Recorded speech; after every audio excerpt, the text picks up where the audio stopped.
Christopher Walken versus Marlon Brando. When two legends almost came to blows, April 1989. The Beverly Hills Hotel. A private dinner celebrating 50 years of the actor's studio, the legendary institution where America's greatest performers learned their craft. The room was filled with Hollywood royalty. Robert De Niro, Al Pacino, Ellen Burstyn, Dustin Hoffman. And in one corner, nursing a whiskey, sat Christopher Walken. In another corner, holding court with a group of younger actors, sat Marlon Brando. They'd never met before, not formally. They'd existed in different eras, different circles. Brando was the godfather of method acting, the original rebel, the man who changed everything in the 1950s. Christopher was the next generation, the heir to that legacy, but with his own style, his own rules. By the end of the night, those two men would be face to face, voices raised, fists clenched, with a crowd pulling them apart. This is the story of what happened when two of the greatest actors ever born tried to occupy the same room, and why they couldn't. Before the night, two very different legends. To understand what happened, you need to understand who these men were in 1989. Marlon Brando was 65 years old. He'd already become a myth. A Streetcar Named Desire. On the Waterfront. The Godfather. Apocalypse Now. He'd won 2 Oscars, he'd rejected 1, he'd changed the entire language of film acting. But by 1989, Brando was also known as difficult, unpredictable. He'd show up to sets overweight, unprepared, reading lines off cue cards. He'd demand ridiculous amounts of money for small roles. He'd mock the industry even as he took its paychecks. Some people still revered him, others thought he'd become a parody of himself. Christopher Walken was 46, at the peak of his powers. He'd won his Oscar for The Deer Hunter a decade earlier. Since then, he'd built a career playing strange, dangerous, unforgettable characters. He was respected, feared even, known for his discipline, his precision, his refusal to compromise. But there was tension between Christopher and Brando's generation. The older guard, Brando, Pacino, De Niro, they'd paved the way. They'd fought the studios. They'd demanded respect for actors. Christopher's generation had inherited that respect, but they hadn't had to fight for it the same way.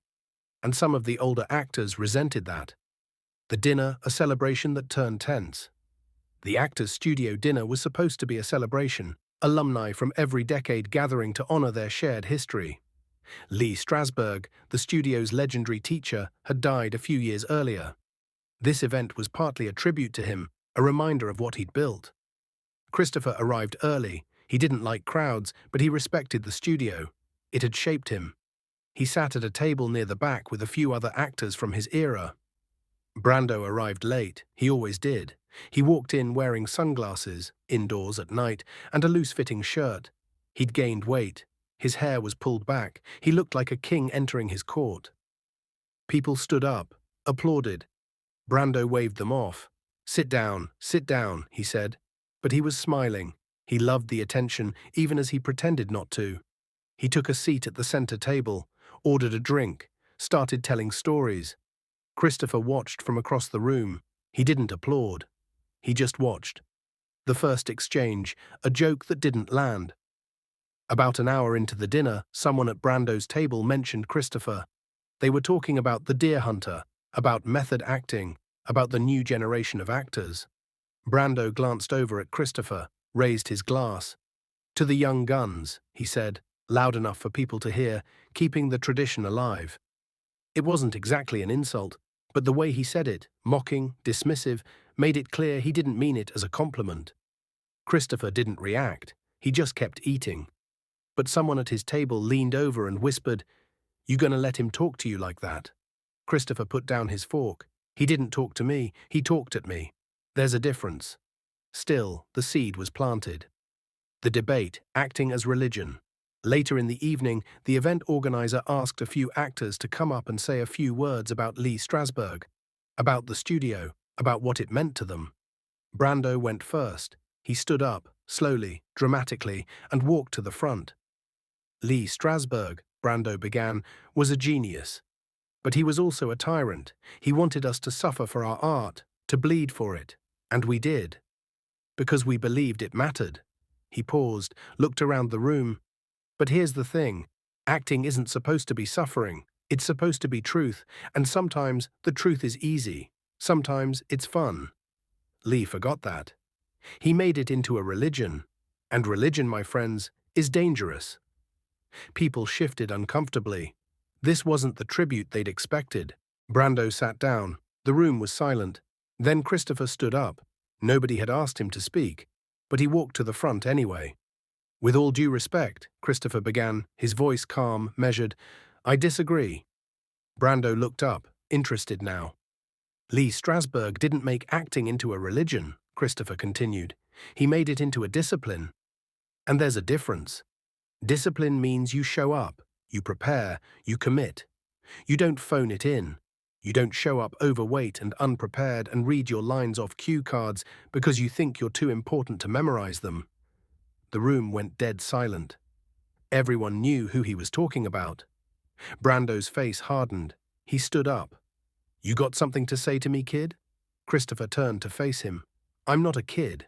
And yes, I do. The confrontation. Philosophy becomes personal. Brando walked toward the front of the room. Christopher didn't move. You think you know what acting is? Brando said, his voice rising. You've been doing this for what, 20 years? I've been doing it for 50. I was changing the game before you were born. And now you're coasting on it, Christopher said. You were great. Past tense. Gasps from the crowd. Brando stepped closer. You don't get to talk to me like that. Why not? Christopher said. Because you're Marlon Brando. Because you were in The Godfather? That was 17 years ago. What have you done since? Brando's jaw clenched. I've lived. I've experienced. I don't need to prove myself to anyone. Especially not to some theater kid who thinks winning one Oscar makes him important. At least I earned mine, Christopher shot back. I didn't mumble my way through it. That did it. Brando moved forward fast. Christopher stepped toward him. They were inches apart now. Both men in their 60s and 40s, but neither backing down. You want to do this, Brando said, his voice low, dangerous. You really want to do this?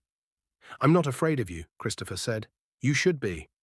And then Brando shoved him, not hard, but enough. Christopher didn't stumble, he just stared at Brando. Then, very calmly, he shoved him back. The room erupted.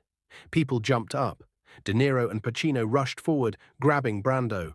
Two other actors grabbed Christopher. Let me go, Brando was shouting. Let me go. Calm down, Marlon, De Niro said, holding him back. Christopher wasn't shouting. He was just standing there, staring at Brando, breathing hard. You're a joke, Christopher said quietly. You used to be great. Now you're just sad. Brando lunged forward. De Niro and Pacino barely held him. Get him out of here, someone said. They pulled Brando toward the exit. He was still yelling. You don't know what you're talking about. You're nobody. You hear me? Nobody. Christopher watched him go, then turned and walked out the other door. The dinner was over. The aftermath. Hollywood takes sides. By the next morning, the story was everywhere. Not in the press. This was before TMZ, before social media. But within Hollywood, everyone knew. Walken and Brando almost fought at the actors' studio dinner. People took sides. Some defended Brando. He's a legend. Walken had no right to disrespect him like that. Others defended Christopher. Brando's been phoning it in for years. Someone needed to say it. A few people, like De Niro, stayed neutral. They're both great actors. They just see things differently. But the divide was clear. The older generation versus the newer one. Brando's disciples versus Walken's peers. Brando's response, dismissive. A week later, a journalist asked Brando about the incident. Brando waved it off. It was nothing. Some kid got drunk and ran his mouth. I don't even remember his name. He absolutely remembered his name. Would you ever work with him? Brando laughed. Why would I? I don't work with amateurs. Christopher's response, quiet. When Christopher was asked about it, he said simply, I said what I said. I meant it. I'm not apologizing. Do you regret it? No. Would you work with Brando? Christopher smiled, that cold, unreadable smile. He'd have to show up first. The industry reaction. The fight became legendary, not because it was physical, it barely was, but because it represented something bigger. It was the old guard versus the new. It was the revolutionaries who'd fought for respect versus the generation who'd inherited it. It was two philosophies of acting: Brando's instinctive, chaotic brilliance versus Christopher's disciplined, controlled precision, colliding. Some directors loved the story. It made both actors seem more dangerous, more unpredictable. Others hated it. It made them seem difficult, egotistical.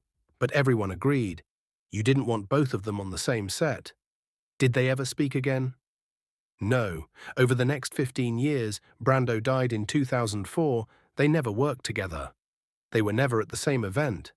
If one was invited somewhere, the other wasn't.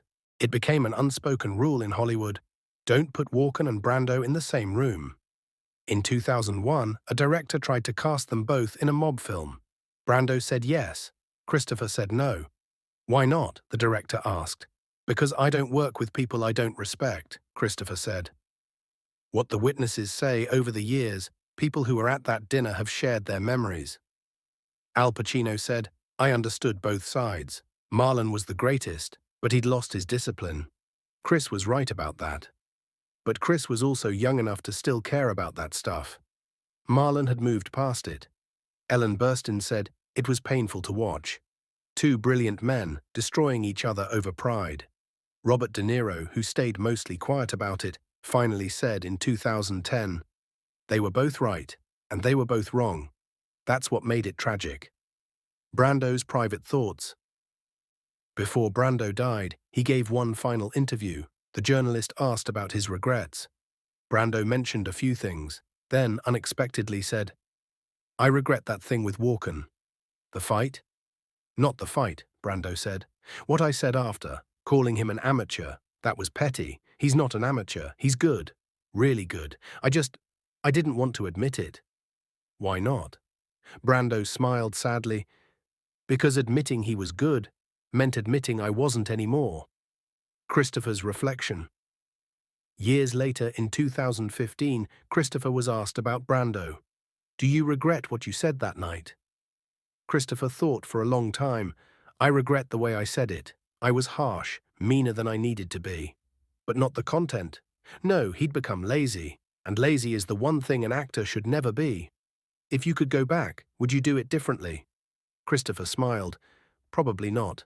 The legacy Marlon Brando died in 2004.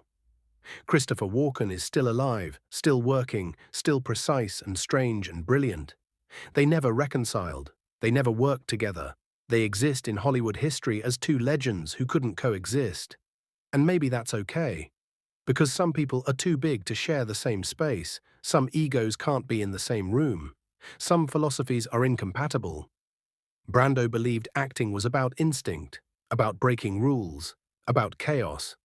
Christopher believes acting is about discipline, about preparation, about control. Both approaches create greatness, but they can't exist in the same body, or, apparently, in the same room. What it means, this story matters because it reminds us that even legends are human. Even the greatest artists have egos, have pride, have moments where they let their emotions override their better judgment. Brando and Christopher should have respected each other. They should have seen what they had in common: a devotion to craft, a refusal to be ordinary, a place in history. Instead, they saw their differences, and those differences became a war. The final word. In 2019, someone asked Christopher, if Marlon Brando were alive today, what would you say to him? Christopher was quiet for a long moment. Then he said, I'd tell him he was one of the greatest actors who ever lived. And I'd tell him he wasted the last 20 years of his career. And I'd tell him both of those things can be true at the same time. Do you think he'd agree? Christopher smiled. No. And that's why we could never be in the same room.